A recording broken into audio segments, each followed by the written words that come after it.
Sabrina Smai, welcome to Women Investor Wednesdays. How are you today? I'm doing amazing, Beth. How are you? I'm so excited to So be all here. this all this crazy weather around the country, and I get to be in Florida, and you're in Vegas, but you live in Arizona, so we're kind of sheltered from this craziness. So lucky. This is what luxury looks like. Except for Friday or Saturday morning in South Florida, it's going to be 36. What? Did you Yes. guys just get scammed? This is a scam. What? Exactly. All last week, they were showing that weather map and how Florida was, I think we jinxed ourselves because, we were like, ha ha, and now we're going to get it. But anyway, that's not what we're here to talk about weather. We're here to talk about investing. But before we jump into your story, in case there's a new member of the audience that just popped in and found us live today, I like to share while we're here. Is that okay? Yeah. Okay. So during COVID, I had learned a stat that of all of the investors in commercial real estate, only 3% were women. And of that 3%, 50% were either inherited or women signing on their husband's guarantees. So that meant that I was part of 1.5%, which I thought was crazy. But I didn't believe it. So I started out asking my friends who are all in commercial real estate, do you invest? Yes. Where do you invest? The stock market. Okay, wait a minute. We're in commercial real estate. We do this for a day, every day for our lives. Why aren't you investing in commercial real estate? I don't have $1 million. I go, okay, you don't need $1 million. Yeah. It's complicated. So is the stock market. It's risky. So is the stock. Like I kept drilling down, and finally they said, well, we don't know anyone doing it but you.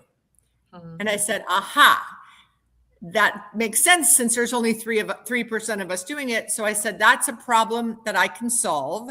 So I did a webinar Zoom conference where I interviewed 7 or 8 women like you and had 100 women participate. And the women that I interviewed did breakout rooms. It was a big success. And since then, we've done 4 live events.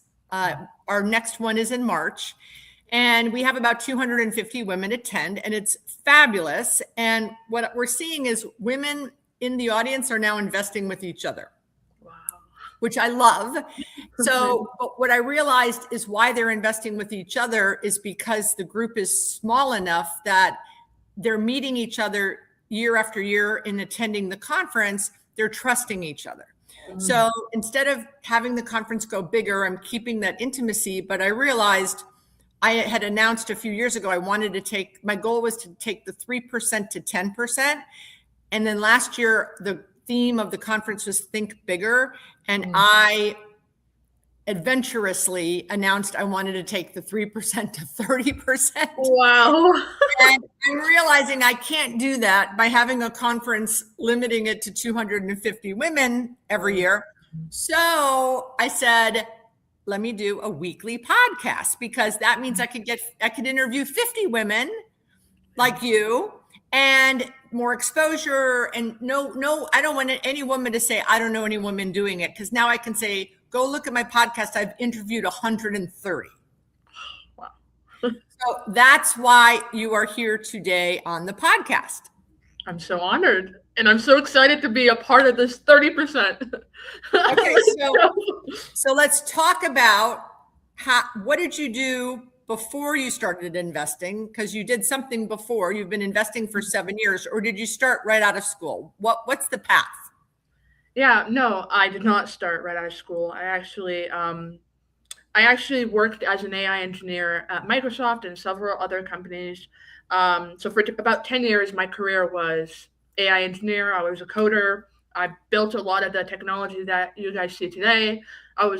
For 2 years, I was on the transformer team. So ChatGPT, GPT, the letter T stands for transformer. So that's the underlying technology. So I worked on really exciting stuff, but I it wasn't until a couple of years after working in tech that unfortunately something dramatic happened in my life that made me realize, and it was a car accident, and it made me realize that it can take one car accident that can completely eliminate the income that you're generating. And at that time, I had just moved from Canada to the United States.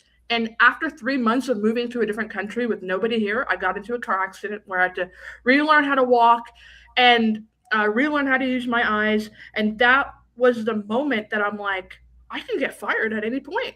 And that freaked me out. So what I did is I sold all my RSUs, which are restricted stock units, which is how a lot of tech companies would pay you. And I sold all of them, put it on a down payment on a duplex. I lived in the tiniest bedroom. It was a 6x8 bedroom. All I could fit was a single bed and a little desk. And I lived there, but I made $2,000 a month living for free. And that's when I was like, wait, hold on. I accidentally house hacked now that I understand what I'm doing now. And that's how like my real estate journey, started, was a car accident that made me reflect on wealth versus earned income. Wow. Well, I'm sorry about the car accident, but I love that it changed your life, right? So how much was the duplex? Do you remember? Yeah, it was 875,000. And where was this, in Seattle? Yes. Yes. That's expensive. Seattle is not cheap. Yes, yeah. It is not cheap. And did you get a loan? Or did you not get a loan? Like, how did you purchase it? Did you have partners? No, I bought it conventionally. I put like 5% down. Okay, 5% down. And then so you said you were in a tiny bedroom. How many bedrooms were each side of the duplex? So each side were 3 bedrooms. So I basically had 2 roommates. And then on the other side, I just rented it out to a couple because it amounted to the same amount as renting it out to. And I learned how to be a landlord at that point. And how old were you? I was 24, 25. Oh my gosh. And so did you cover the mortgage with the rent? I presume you did. Yes, I did. And you made 2,000 too. Yes, I made 2,000. Yep. Okay, so you're like, oh, but 2,000, netting 2,000 certainly was not as much as your W-2. No, but it made me realize that, oh my God, I can live for free. And like, if I just do this a couple more times, like, it was a survival, kind of path. Yeah. So what was deal number 2? So do you still own that? I still own it. Yep. And it's still rented. It's still rented, and yeah, it's in a really good location. And I think I net through 3,500 probably from that now. 7 years later. Yeah. So what was deal number 2? Deal number 2, of course, took me 1 year because I was eating cup noodles to save up for the next, waiting to save up for the next. And I bought a triplex, and that triplex was for 980,000. I know, it sounds like a lot, but it is a lot. It is a lot. It is. So whoever I talked to 2 or 3 podcasts ago, they bought something for 18,000. So 980,000 is a lot. Those are my closing costs. 18,000 is my closing costs. Okay, so let me back up. I got to back up. When you were 24 buying an $875,000 duplex, yes, I've got to believe that there were people in your life that were saying, Sabrina, what are you doing? I actually didn't tell anybody. I'm one of those people that just like executes, and then I'm like, hey guys, I did a thing, just show up. Well, good for you. Okay, great. So, okay. And okay. Okay. So then next, you have me fumbling for my words here. Okay. Number 2, 980. Yeah. How did you know that this was a good deal? How did you know the first one was a good price? Yeah, the first one was right at the very start of COVID, and I didn't really care about the purchase price. I just cared about, can I live here for free? And that's all I really cared about. And then I kind of just figured out that, okay, my mortgage would be, $4,500 for this $875,000 home. And I can rent one side for 3,300. And I was like, okay, wait, hold on. And then the bedroom rentals in Seattle were going for about 1,200 a piece. So I'm like, I can totally live here for free. So I didn't really care about the price of the house. I just cared about, can I live here for free? And if I make any money, that's a bonus to me. So when you were saying, I just want to live here for free, did you have this? I know you had the accident and you're like, I need to do something else where I can't get fired. Let me look at real estate. So my guess is when you bought the first one, you were thinking bigger. Mm-hmm. Right? You were thinking, I'm going to multiply this. I'm going to scale this. In some way, maybe not doing duplex and triplexes, but were you thinking, I'm 24 years old and my career going forward is going to be something in investing in real estate?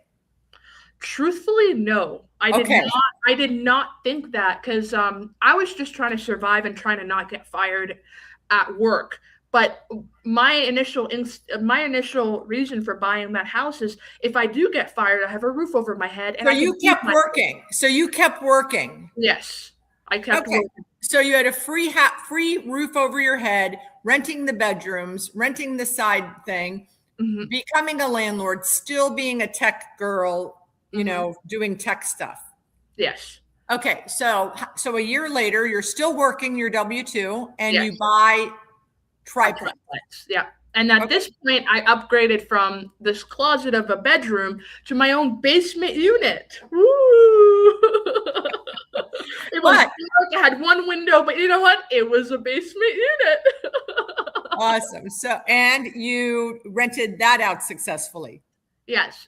This one I lived for free and made like $1,500 from cash flow. Okay. All right. Then what was deal number 3? Deal number 3, this is a funny one, because at this point is where I started learning about the BRRRR method. And I had learned the BRRRR method from a mentor who was also developing. So I kind of dove on the deep end and I bought a fixer property for $700,000. And I bought it conventionally as well. It was on a corner lot, and I knew that I could build in the backyard. So you bought a house for $700,000 that had a backyard that you thought you could add some units or a unit. Yes. Let me ask you a question. The second one, you did a conventional mortgage too? Yes. All 3 of them I've done conventional. Did any lender say you're 25, 26 years old and you've got, $1.5 million of debt? Like, were they approving you? Like, I'm surprised that they were approving you. So because I was buying small multifamilies, they would use 75% of the income of the other units to help me qualify. So if I were to do the same thing but with single family homes, I would hit my debt to income ratio. But because I was buying a duplex and a triplex and I was generating income, 75% of that was tacked onto my own personal income so I can qualify for that third property. But I tapped out on the third property. So okay. But so smart. Okay, so smart. All right. And did you have any issue because of your age when you went to get these loans or no? No, they were more concerned about my income, my debt to income ratio. That's all they cared about. And so as long as I meet that qualification, they didn't really care about my age. No. Okay, great. All right. So now you buy a fixer-upper for $700,000. Fixer-upper for $700,000. Oh, yeah. It's on a corner lot, and you decide that you are so it sounds like you want to be a developer and add something, but you also said BRRRR. So meld those two things. Yeah. So it's funny because my investing strategy is a little bit different than a lot of other traditional investors, because I look at flipping, the BRRRR method, development, ADUs. I look at all of those as tools in a toolbox. So when I look at a property, I'm like, ooh, I can, for this property, when I walk into it, I can birth the front house, I can subdivide the land, I can do an ADU and build. So I combine strategies together. And I noticed that when I do that, I make the highest margins. And so a lot of flippers have gone into that same $700,000 property, and they're like, that's not a good deal, because as a flip it was not a good deal, but they didn't have the lens of the Burr method plus ADU plus small multi-family, like, you know what I mean, all these different tools to be able to see the vision. So since it was a corner house, you mentioned that, did that come into play on how you built onto the land? Like, Yes. Okay. So explain that. So, there's different, I would say that there's different rankings on what type of land is desirable when it comes to development. So houses that have a large side yard are usually the most desirable, because if you have a big side yard, you can just plop a house right next to it, and then it looks like it's part of the neighborhood. It was meant to be there. And then the second best choice is a corner lot, where if a house is facing this direction and you can build a house facing this direction, it would have a different street number. But again, it's the same idea. It looks like it's part of the neighborhood.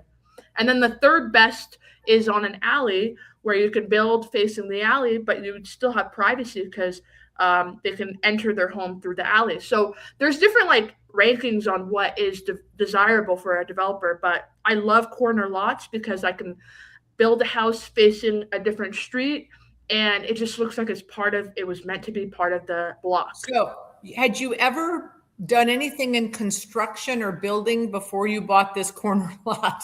Okay. No, I was a software developer, not a developer, construction developer. So you just had, your parents must have raised you right and said, you can do whatever you want, Sabrina, because I don't know many people. I don't know many people that would develop something and had never done it before.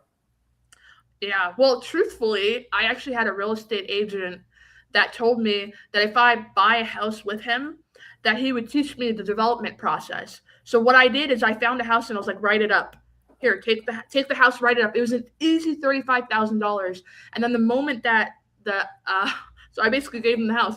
The moment that we signed and he got his commission, he just dipped out on me. So I was stuck with this house, and I'm like, I guess I'm gonna have to develop this on my own. So it wasn't because I had the confidence. I actually just got screwed over, and I got screwed over because I thought, but honestly, thanks to him, because I would not be developing at this young of an age, because I trusted that man, and I basically gave him $35,000. But now I was like, well, here I am. I need to figure it out, because I just bought this house. It works as a burr, but I can make a ton of money with if I actually develop this out. And it took me probably 2.5 years because the zoning was complex. But it took me 2.5 years, and I made over 7 figures on that deal. Bravo. So how big was the house that you built? So it was technically a duplex that I built for 2,800 square feet. That's amazing. And did you hire an architect and a GC to do it? Yeah. Yes. Yeah. Did you pay them, or did you bring them in as part of the deal? No, I just paid them. And what lessons did you learn from the construction of that house? Oh my God. I can. That's a whole other podcast, right? Yeah. Well, I mean, I can give you a very simple learning lesson, or I can go super complex. Give me 3 things that you learned that you would never do again. Oh my God. Okay. Well, one big mistake that I made on that deal is trusting my architect. So my deal was very complex because I had to do the burr model on the front house. So I basically turned a 2-bedroom, 1-bath home into a duplex, where I finished out the basement. And then I subdivided the land, and then I built 2 units in the back. But the problem is that the architect did the drawings for the existing home, but he also did the drawings of the new construction. So that's 2 separate projects. But he submitted it as one project to save him time. So, to do a renovation on a single family home in Seattle of that caliber, it would take about 3 months to get permits. But to get permits for the multifamily, it takes about a year and a half.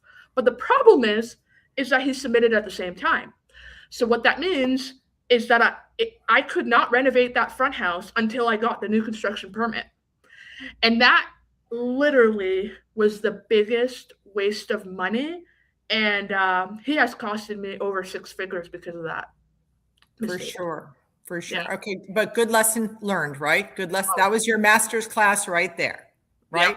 Yep. Not to trust architects. Okay. Yeah. Yeah. I hear you. Okay. What was lesson number 2? And then we'll move on after that. You don't have to say 3. Well, one thing that I think I learned throughout the process, because this was my first development deal, is developing is not that difficult. Okay. And what I mean by this is when you're a developer, you're just project managing. So essentially, you're just making sure that all these different stakeholders are doing their job. You hire an architect that you know and trust. You hire a builder that you know and trust. You hire and usually the architect has a civil engineer or a structural engineer that they work with. So your job is just to make sure that everybody's on time. You make sure that everybody's aligned to the vision. So being a developer, in a sense, I believe is easier than flipping. It just takes a lot longer. It is very capital intensive. But if you have the personality for a long-term vision, I think that developing is, I don't know, more fruitful than flipping. How much did it cost you to build the duplex in the back? It costed $900,000 to build. And you did that. Did you get a construction loan? Yes, I got a construction loan. For the whole thing? Yes. Okay, so you buy this $700,000. I did not put any money into the new construction because of the way that I structured the deal. I did the BRRRR method, and this is why combining strategies is important. Because I did the BRRRR method in the front house, I was able to refinance all of my capital basically and push the debt to one side of the lot. Mm-hmm. So when I subdivided, that land was free and clear. So when I got the new construction loan, my soft costs went towards skin in the game. So I didn't have to put any money into the building of this house. Brilliant. And you're 28 years old when you did this? Yeah, about there. Yeah. Mm-hmm. And you still have your W-2 while you're doing it? Yes. Okay. Next deal. What happened next?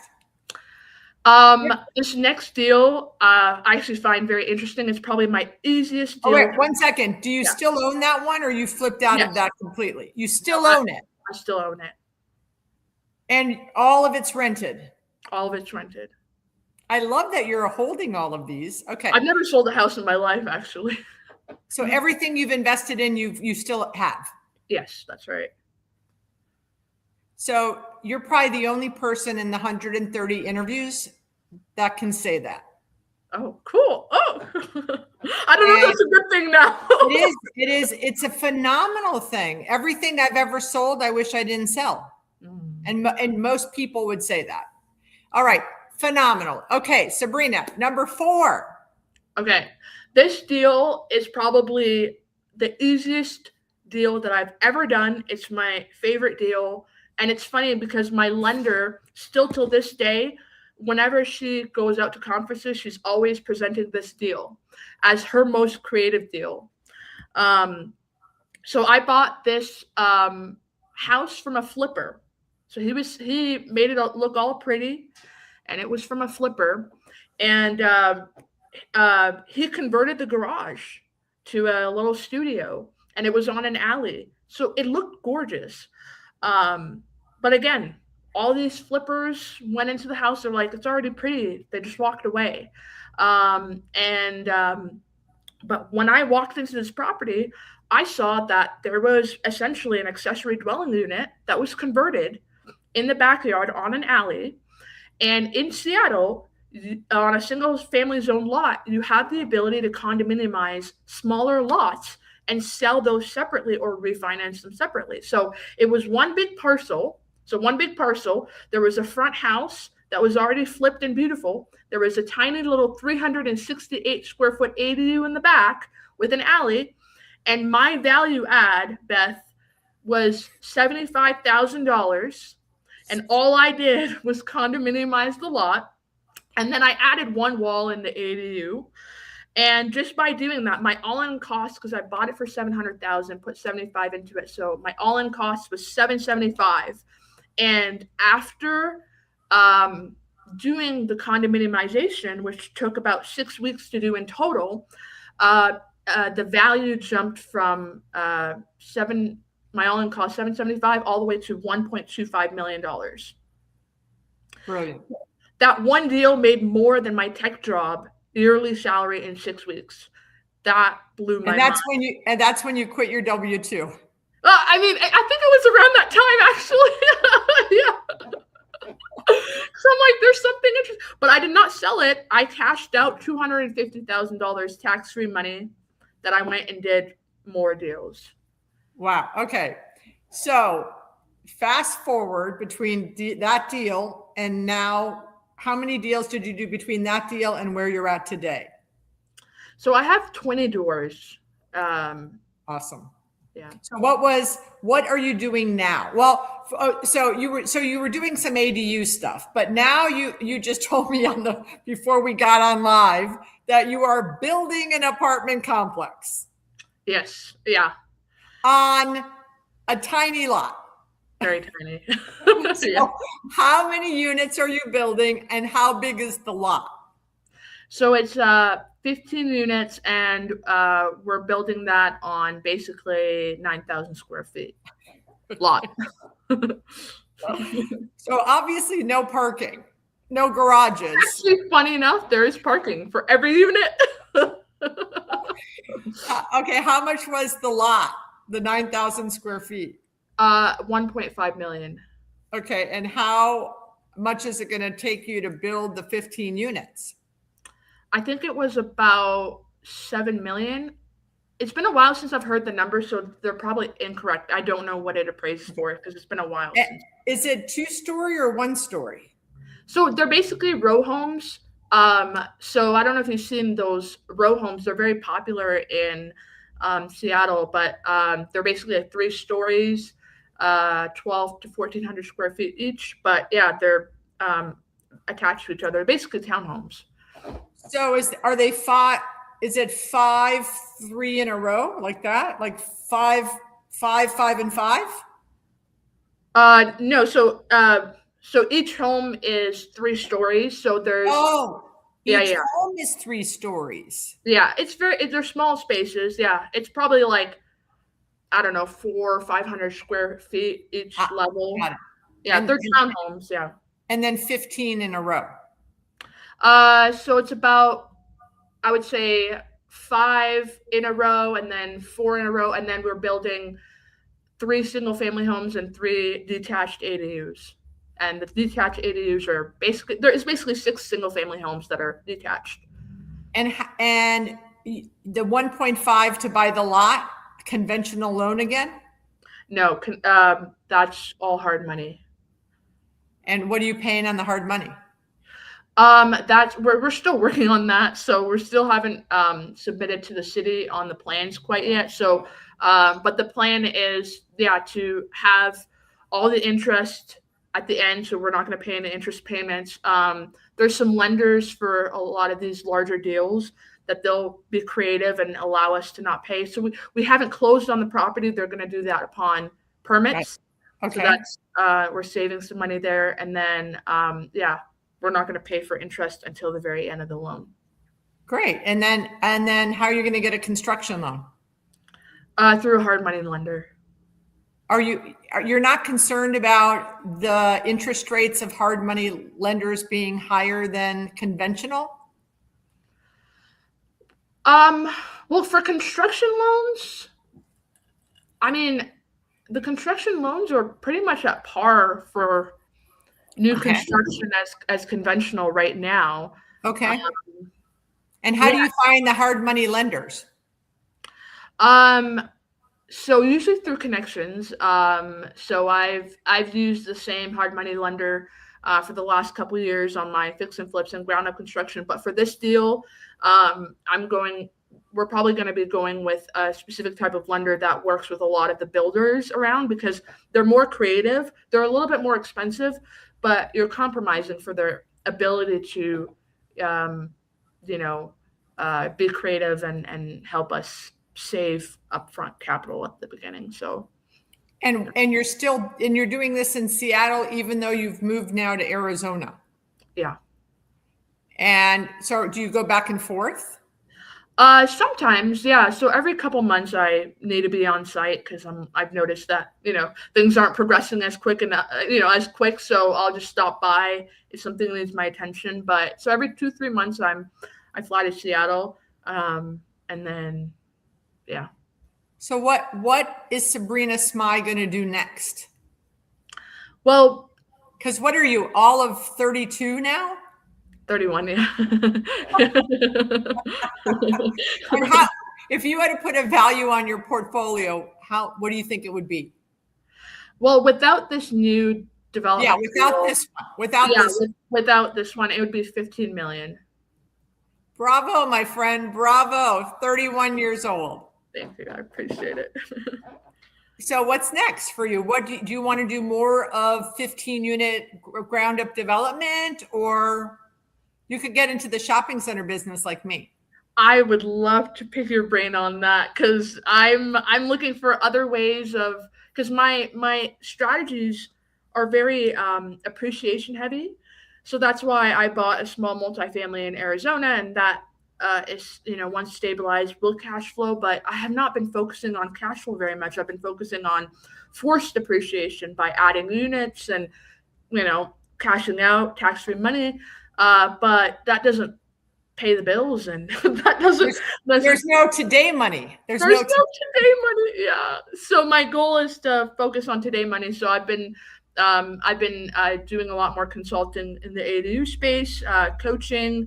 So I have a cohort of people that I teach this strategy to that I've been focusing on the last couple of years, the ADU strategy. And also I would like to start selling some of the projects that I execute on. So for example, that 15 unit, I plan to sell most of them, and then keep. I think I get to keep 3 homes free and clear. My initial strategy was I'm just going to keep those free and clear, but now I'm just like I think I would like to take it out as a profit instead of accumulating equity.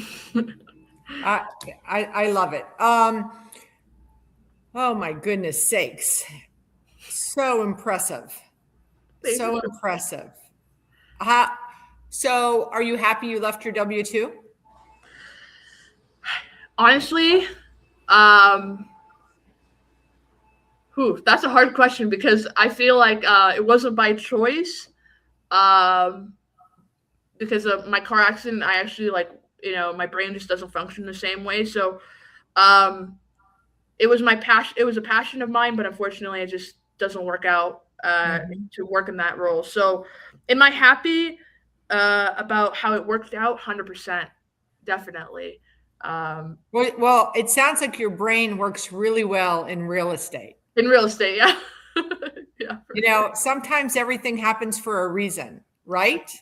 100%. I don't think I would be investing in real estate if it wasn't for that car accident because I would probably be climbing the corporate ladder. I would probably be director of AI right now, like just going up the ladder. And I was really excited about that space. But very thankful for this.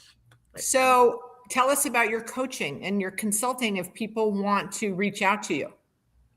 Yeah, so I have been running cohorts essentially. So a lot of people are very intrigued by this ADU strategy because, affordability is a big problem across America. And so a lot of the legislation and policymakers are now starting to allow ADUs to be built in different cities. But cities like places in California and in Seattle, they allow you to not only just build ADUs, but they allow you to condominiumize these ADUs. And so I've been teaching people how to play this game, because if you play this game correctly, you can get 35 to 55% margins on your deals, which is what I've been doing. But not only that, you would break even or cash flow on these deals, but you can cash out a ton of money. But not only that, like, you're helping this bigger problem. And if you structure the play correctly, you can get 100% financing on construction. And it's a strategy on how to do this, because it's kind of like a game. And if you learn how to play the game, you can get 100% financing on ground up construction. Like, who can say that they can do that? You can do it if you understand the game. And so I teach people the game. And so I run cohorts. So I actually have a cohort happening at the end of February. And so it's very small, but I keep it small intentionally, but I basically handhold people through the process of doing the ADU play. So I'm typing in the comments so that this goes to all of the platforms to learn the ADU game. Okay, what's the best way for them to get a hold of you? What's like, is it an email? My Instagram, truthfully, is the easiest. So it's actually at Sabrina Smai, at Sabrina.Smai, SMAI. And I post a lot about my deals and showing the numbers, and I am very transparent about how to play the how to play the game of ADUs. But okay, and Christina Kovacs said it's very inspiring. She's going to forward this to a friend who she thinks could benefit from your coaching. Awesome. Yeah, I appreciate that. Okay, so the average age of our audience is not 31. But I would say 50% of our audience has not dipped their toe in. They have money. A lot of them have, you know, 3, 4, 500,000 in their 401ks, which at my conference, we talk about how you can self-direct that. So they have money. They're just unsure, maybe a little fearful, not sure which angle, you know, what asset class, et cetera, et cetera. What would be your advice to someone who's sitting on the sidelines, but has the, you know, they could invest 50 grand of their 400,000, you know, in like in an LP or something, right? Or I don't think you're very brave that the first one that you bought was 895,000 or whatever it was. Yeah. Probably the bravest person I've ever interviewed. And maybe it's because of the accident. Maybe your courage and bravery came from that. Survival. Yeah.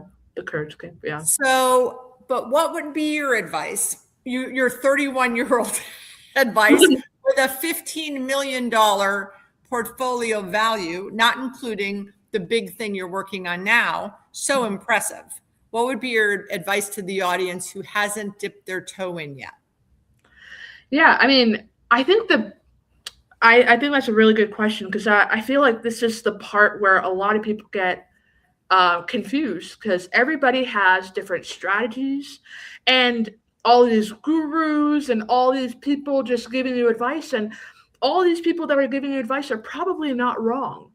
But the problem is that, you know, everybody has different circumstances. And so, for example, there was somebody that I had coached that had a ton of money, like millions of dollars of cash, and she did not have a cash flow problem. She had a wealth preservation problem. So her investing strategy was so different than somebody else that, you know, I was working with, that was like, hey, I have $15,000 in my savings account. How do I invest in real estate? So, you know, but the problem is they might be hearing from the same couple people, and they're like, wait. So I would just say that it's very important to understand, like, hey, are you looking for cash flow? You don't like your job? You need you want to replace your W-2? Maybe you care more about cash flow. So focusing on strategies that are more cash flow driven. If you're somebody that has a ton of money and you're just like, I just want to preserve my wealth, pass it down to my children, my children's children, leave a legacy, and you want to compound and build wealth, then, if anybody gives you advice on cash flow, you can ignore that because you recognize you're playing this lane. And so I think that helps you kind of navigate all that noise, because I really feel bad for people that are starting real estate, because they're just like, wait, they get the shiny object syndrome because they're really trying to make this work, but they're getting confused by people's opinions. Well, and the gurus, like you had a guy who said, I'm going to help you. And then he did not, right? There's so many people.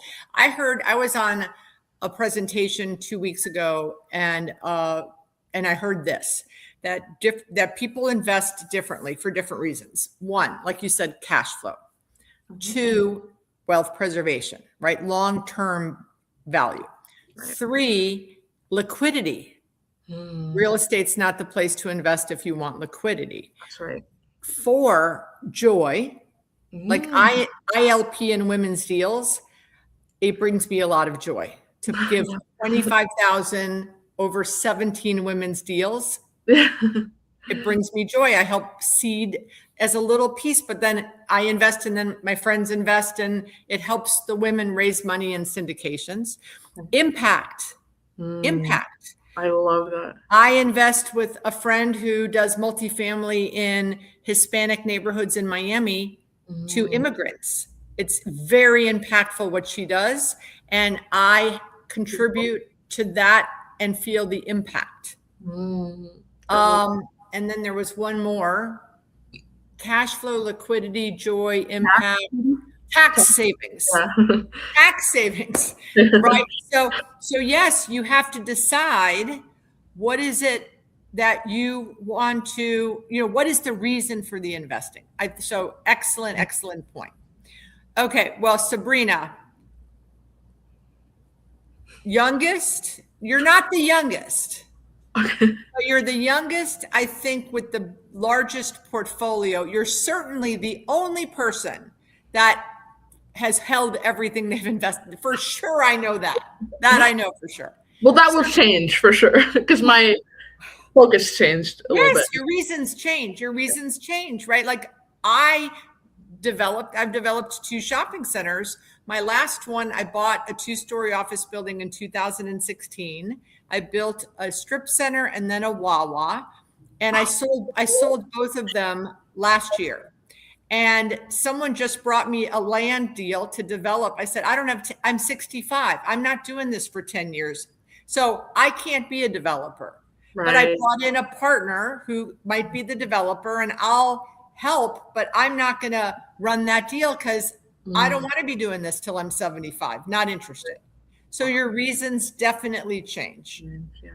So thank you for being on the podcast. Just as a reminder to everyone that's listening, the conference is March 4th through the 6th.